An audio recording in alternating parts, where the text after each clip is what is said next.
Halo, selamat malam. Berjumpa kembali bersama saya Sandro Jabrik. Wong ganteng sak donya. Mohon untuk tidak menyebutkan nama dan identitas dalam percakapan ini karena percakapan ini saya naikkan dalam konten YouTube. Gimana, Mbak Bro? Oh iya, saya mau nanya. Oke, silahkan. Dulu kan saya pernah masuk di Hong Kong tahun 2018 bulan Juli. Terus saya di sana jaga 2 lansia. Kakek meninggal di bulan Februari 2019. Terus setelah itu saya diputus kontrak atau diinterminit gitu sama majikan di bulan 10. Dan bulan 11 tuh saya harus pulang ke Indo kan, karena udah dibeliin tiket, udah di apa. Terus setelah aku dapat surat itu, kan aku disuruh pulang. Terus aku kan nanya sama temen aku, katanya bisa nyari job lagi. Terus aku kan coba nyari job pas hari seminggu setelah tanda tangan itu. Kan aku harus ketemu majikan yang baru untuk kayak interview dan infal gitu, mau kerja di rumahnya kan untuk 1 hari itu. Tapi malamnya itu tiba-tiba majikan saya datang, anaknya tuh datang 7 orang, kan anaknya 7 tuh datang semua dan saya bingung. Terus mereka langsung bilang, kamu ngambil uang nenek ya, dia bilang gitu. Terus saya bilang aku nggak ngambil, nenek yang nyuruh aku ngambil untuk belanja. Aku bilang gitu, aku udah jelasin. Kan pas itu ada penerjemahnya juga datang kok, karena kan masih baru, jadi bahasanya kurang lancar. Terus penerjemahnya bilang, kamu nggak bisa ngeyel, karena kalau majikan tuh bilang kamu ngambil ya kamu ngambil. Nah, tapi kan saya disuruh nenek gitu kok. Dan besok paginya mereka ngelaporin saya kok. Terus lanjutin aja, cerita aja, saya dengerin dulu. Ngelaporin saya. Terus pas itu kan karena saya dari semalaman saya takut, saya kan nangis karena saya takut, saya merasa saya nggak bersalah kenapa saya dituduh kayak gitu. Saya tetap kekeh kan, saya bilang nggak ngambil, tapi mereka nggak percaya. Nah pas paginya itu mereka kan telepon polisi, saya nggak tahu kejadiannya terus apa, tiba-tiba saya sadar tuh udah di rumah sakit kok. Dan di rumah sakit itu yang nungguin aku di situ tuh anaknya nenek sama penerjemah. Habis itu saya dibawa ke kantor polisi. Di situ saya disuruh tanda tangan, katanya saya tuh ngambil uang $100, tapi saya nggak mau. Kan tetap saya nggak mau tanda tangan. Terus di kantor polisi itu ada orang bapak-bapak itu, dia bisa ngomong bahasa Indonesia. Dia bilang, turutin aja, kalau kamu ngeyel nanti malah lebih susah, dia bilang itu kan. Terus akhirnya saya ngikutin karena disuruh kan. Terus agen saya juga nggak mau tahu gitu kok. Posisi itu aku habis tanda tangan itu, aku dipindah ke sel di daerah Satin kayaknya ya. Terus di situ tuh banyak orang. Terus aku ditanya kan, emang kamu beneran ngambil? Terus saya bilang enggak, mau saya aja hari Minggu itu mau infal dengan gaji $500, mana mungkin saya ngambil, aku bilang gitu kok. Tapi tetap aja mereka nggak percaya, dan saya disidang di situ, terus saya dikurung selama 1 bulan kok. Setelah itu saya dikeluarin. Tapi saya dikeluarin itu saya disuruh ke agen untuk ngambil paspor dan baju-baju saya. Setelah saya di agen tuh, agen kayak nggak mau tahu gitu kan kok. Dia bilang, ya aku dicuekin di situ. Terus aku kan bilang, kalau aku di sini dicuekin, aku cuma pengen ngambil pasporku, aku mau ke KJRI, aku bilang gitu. Karena teman aku yang ada di sel itu juga dia ngomong, kalau ke agen habis dari sini tuh biasanya agennya nggak bakalan mau ngurus kamu langsung ke KJRI aja, dia bilang gitu kok. Setelah saya di KJRI, di sana kan saya 1 minggu kan sambil disuruh nunggu dibeliin tiket lagi, beli tiket sendiri karena tiketnya itu hangus. Terus saya ditanya sama pihak KJRI, ya saya cerita apa adanya. Terus dia bilang, kenapa dari awal nggak ada yang lapor langsung ke KJRI? Lah saya bingung di situ karena saya di situ ibaratnya baru, belum ada 2 tahun kok, masih 1 tahun lebih, dan saya nggak punya banyak temen karena jarang libur juga gitu. Terus kira-kira saya kan pulang sendiri. Terus saya tuh pengen kerja lagi, apa saya masih bisa masuk ke situ lagi kok? Ini pertanyaan yang, tapi KTP sampean nggak ditahan kan? Enggak, KTP, paspor ada semua. Soalnya gini Mbak, karena sampean udah masuk selnya itu 1 bulan, terus masuk sel 1 bulan itu, inilah makanya liciknya majikan itu di sini gitu. Jadi mereka itu bisa tanpa membelikan sampean tiket, hanya tidak ingin kehilangan uang tiket, akhirnya sampean dituduh, kemudian sampean diintimidasi dan mengiyakan, terus sampean tanda tangan, itu mereka akan dibebaskan dari semuanya harus yang mereka bayar. Bisa dipahami nggak maksud saya? Oh ya. Jadi sekalian karena di konten saya akan bilang sama teman-teman semuanya yang nonton juga, sama sampean juga, ini kan kejadian yang sudah terjadi. Jadi mereka menggunakan triki di mana bahwa ketika sampean melanggar atau berbuat kriminal di rumah itu, maka sampean akan kehilangan hak-hak sampean seperti tiket, terus gaji 1 bulan, dan semua itu bisa hilang semua gara-gara kita melanggar hukum. Itu ada hukumnya di kontrak itu ada, apabila kita melanggar hukum sesuatu, kemudian majikan tidak berhak untuk memberikan kompensasi yang seharusnya menjadi hak kita. Nah itu trikinya mereka.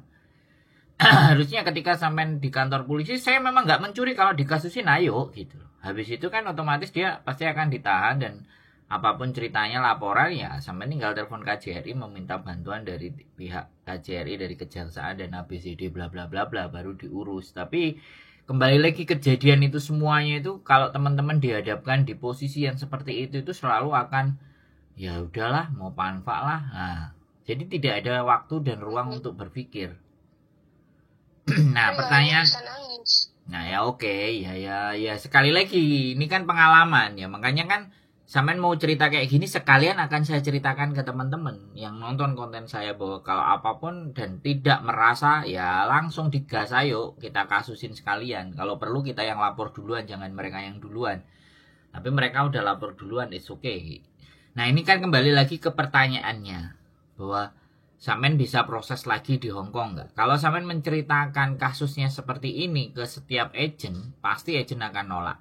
Tapi, ya ini, tapi ketika sampean nggak ngomong kasusnya sampean ini, terus sampean diproses sama di agent, setelah diproses sama di agent, nah agentnya bisa dikirimin surat sama imigrasi, ditanya anak ini yang mau dijeng apakah benar-benar majikannya mau. Ada catatan rekod, nanti sampean disuruh nulis kronologi. Nah kronologisnya itu sama catatan mereka cukup apa enggak.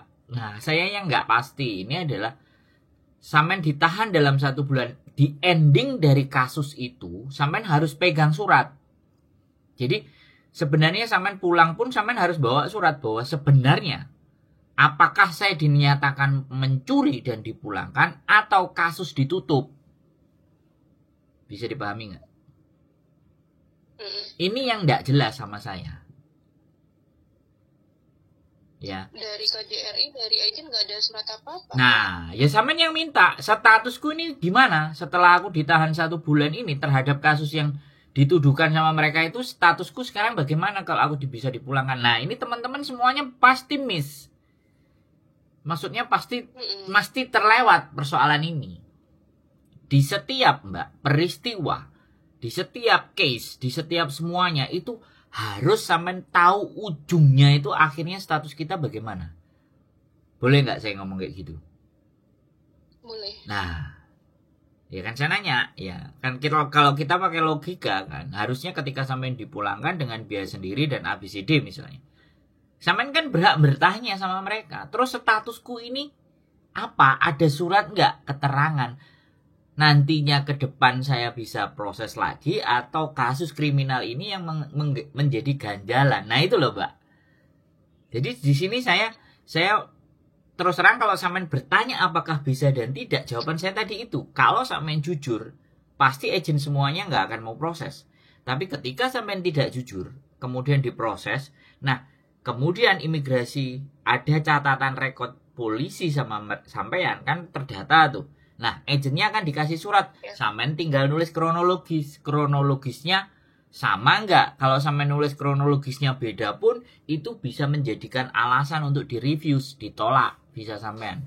Nah, kalau visanya ditolak, agent lagi yang kena masalah sama majikan. Karena majikan kalau sudah tanda tangan dan mau sampean itu udah bawa duit. Pasti udah kasih duit ke agent.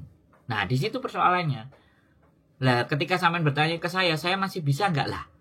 Status ending dan berakhirnya sampean itu setelah 1 bulan di penjara itu gimana? Kasus ditutup kah? Sampean dinyatakan tidak bersalah kah? Karena ini cuma 100 loh, Mbak. Iya. Ini sebenarnya bukan sesuatu yang berat, tapi kan jadi nasib sampean di masa mendatang kan yang dipertanyakan. Bisa dipahami nggak? Nah, ini penting pembelajaran seperti ini. Nah, sampean untuk mau tahu dan semuanya ya kembali lagi sampean harus nyoba. Kayak gitu. Nah, berarti nyoba tanpa harus cerita apa adanya. Ya diceritakan aja sampai 5 sampai 10. Agent yang akhirnya nanti mau sama sampean, ceritakan dulu. Nek saya ya, kalau saya jujur aja. Biar kita nggak ngecewakan banyak orang. Nah, karena makanya kayak gini nih. Makanya kenapa saya bikin konten itu, ketika mereka dalam situasi yang kebingungan itu mau bertanya sama siapa, bener nggak? Termasuk sampean ini udah pulang ke Indonesia kan pasti juga bingung toh. Ini gimana nih nasibku? Indonesia semakin kayak gini nih. Bisa dipahami. Solusi yang pertama, silahkan di agent. Dan saya kasih tahu juga, kalau sampean ex Hongkong, ya sekali lagi hati-hati dalam memilih PT. Bukan berarti PT itu nggak bagus. PT akan menahan dokumen. Dan kalau sampean ditahan dokumen, kemudian dari cerita kejujuran sampean yang seperti itu dan nggak dapat majikan, 1 bulan, 2 bulan, 3 bulan, 4 bulan, ketika sampean mau MD, sampean harus nebus. Nah ini aku nggak kepingin. Makanya sampean harus lebih pintar. Bisa nggak pakai PDF? Makanya cari agent di Hongkong dulu, nyebar. Sampean bikin KSUJK, sampean bikin keterangan, ABCD, ceritakan sejujurnya, coba, ya kan. Barangkali ada agent yang punya hati atau mungkin sampean punya rezeki, mereka mau membantu sampean karena sampean jujur.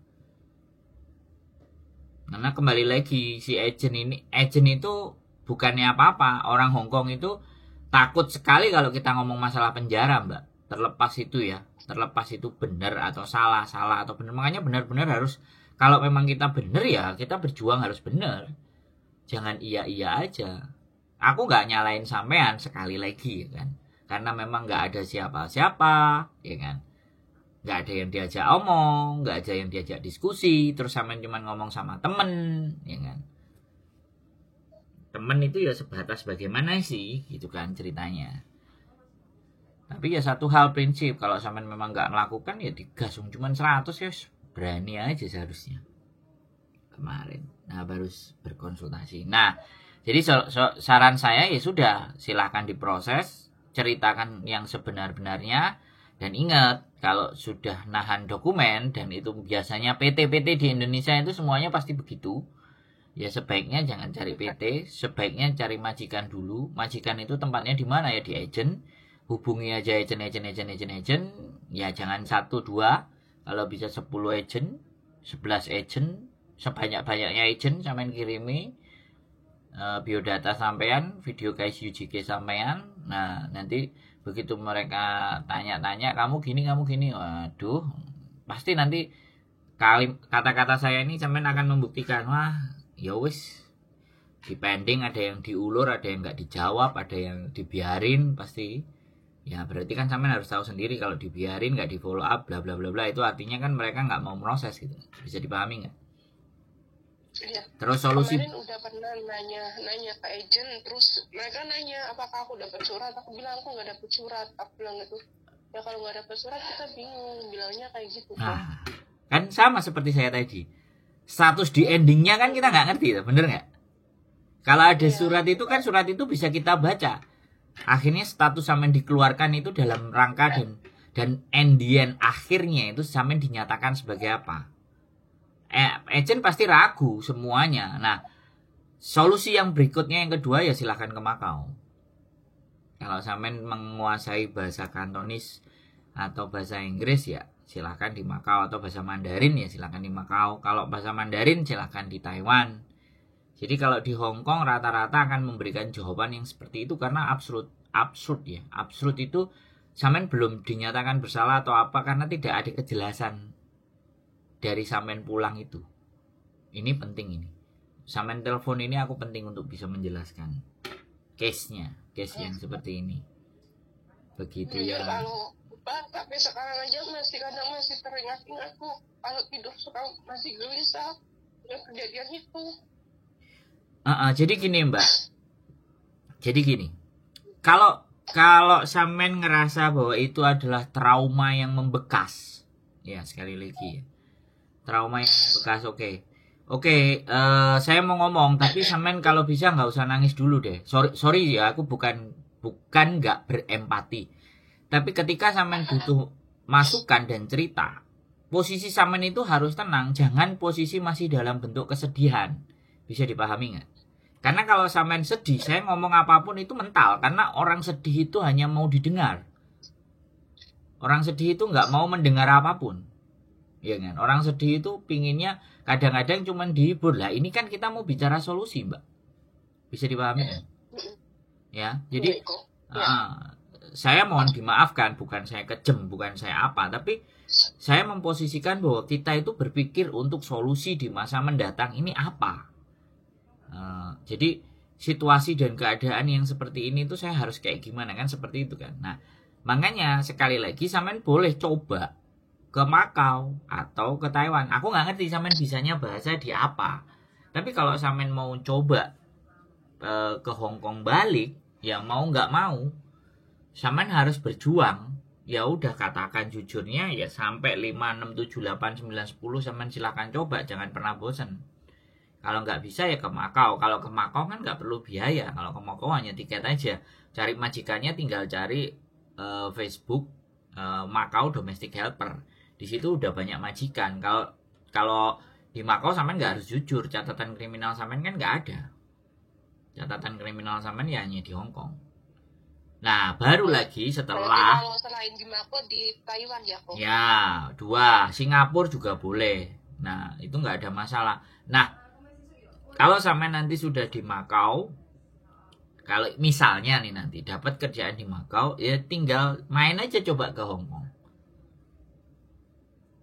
Catatannya meleset enggak gitu loh. Catatannya meleset enggak. Ya kalau sampean masih kepingin Hong Kong menjadi sasaran, ya nggak apa-apa, sementara di waktu sampean ke Makau, habis ke Makau coba main ke Hong Kong. Setelah main ke Hong Kong, datang aja ke agent-agent. Ya, dan ceritakan, karena cerita by phone, karena dengan cerita ketemu langsung ini kan beda tuh Mbak. Bisa dipahami nggak? Iya. Jadi kalau sampean masih mentargetkan ke Hong Kong, nah jatuhnya begitu Mbak. Ya hari Minggu misalnya, kronologis cerita sampean itu harus sampean bawa kemana-mana. Bahkan ketika ketemu majikan, sampean coba cerita aja.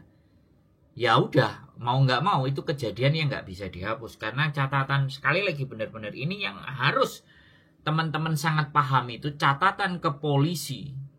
Jangan menandatanganin apapun bentuk dokumen ketika kita tidak memahami isinya. Ini penting. Jadi kita berhak kok. Kita dilindungi oleh hukum. Kalau seandainya kita disuruh, coba kamu tanda tangan, aku nggak ngerti isinya kok, aku nggak mau tanda tangan. Gitu bisa, boleh. Kita menolak untuk tanda tangan, nggak ada masalah. Carikan aku orang Indonesia yang aku bisa percaya, yang bisa baca dokumen ini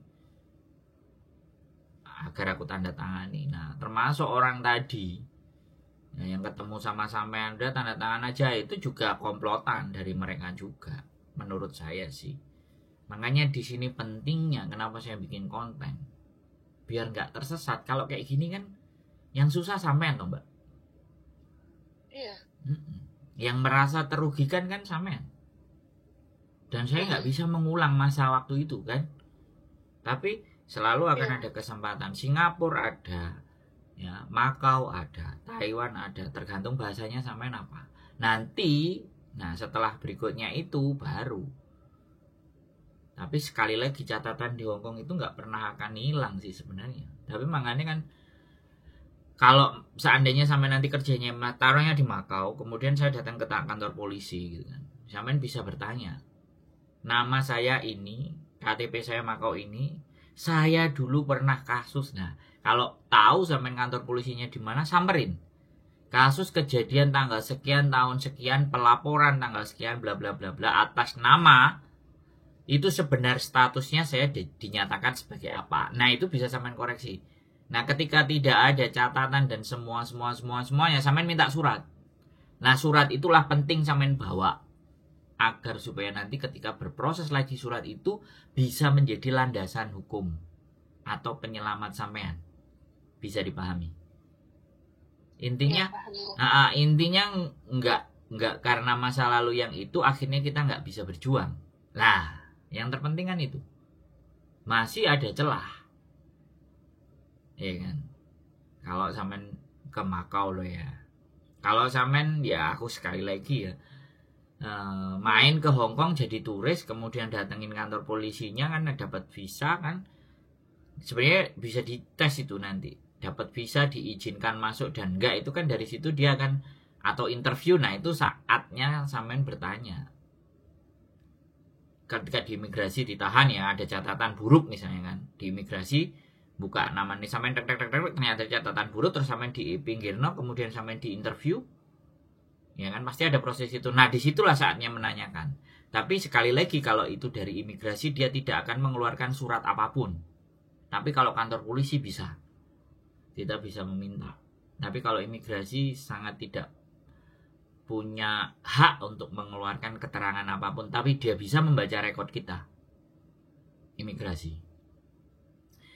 Dari penjelasan saya, sudah bisa dipahami atau ada yang ingin sampean tanyakan kembali? Bisa dipahami, tapi pas posisi saya dilepaskan itu kan benar-benar nggak dapat apa-apa. Jadi saya dari situ bermodalkan uang dikasih dari tempat penjara situ kan, dikasih uang kan, disitu disuruh kerja kan tuh, dikasih uang buat ongkos ke agent. Katanya saya disuruh ke agent, kata data apa semua itu ada di situ. Saya ke situ, terus saya dicuekin di situ. Akhirnya saya nemuin yang punya, karena yang penerjemahnya tuh cuek banget, kayak nggak peduli, malah nyindir gitu ya aku. Terus akhirnya saya nemuin si bapak-bapak itu, saya ngomong kalau saya nggak kesini kan saya minta ngambil ini saya berkas-berkas saya, katanya di sini saya mau pulang ke KJRI aja karena di situ udah nggak ada tempat buat saya bilang gitu kan. Terus dari orang situ juga saya dicuekin. Terus akhirnya saya nelpon orang yang saya, dia bilang kasih HP kamu ke pemilik agent, entah ngomong apa. Terus saya cuma dikasih paspor, terus saya disuruh pergi ngambil koper saya. Dan semua itu ada barang-barang saya juga, kayak kan sebelumnya saya udah belanja karena saya mau pulang bulan 11 itu karena dipulangin katanya. Tapi kayak sebagian oleh-oleh itu udah nggak ada aku, tinggal baju-baju saya doang. Ya udah kan berarti sekarang kan seperti yang agent tanyakan, kamu nggak pegang surat. Enggak, makanya ketika tidak ada surat resmi yang ada di dalam diri sampean, maka semuanya akan ragu. Bisa dipahami nggak maksud saya? Iya. Jawabannya cuma di situ. Makanya bukan berarti nggak ada solusi ya kalau buat saya. Sekali lagi, kalau sampean memaksakan ke Hongkong, ya semuanya pasti akan resikonya di sana. Tapi kalau sampean ke Singapura, sampean ke Makau, sama ke Taiwan, nah itu potensi. Tinggal sampeannya bagaimana. Makanya kan satu langkah hidup kita salah dalam bentuk melangkah, tidak mengetahui, tidak memahami, ya kan? Tidak memahami, tidak mengerti duduk persoalan kita itu bisa berdampak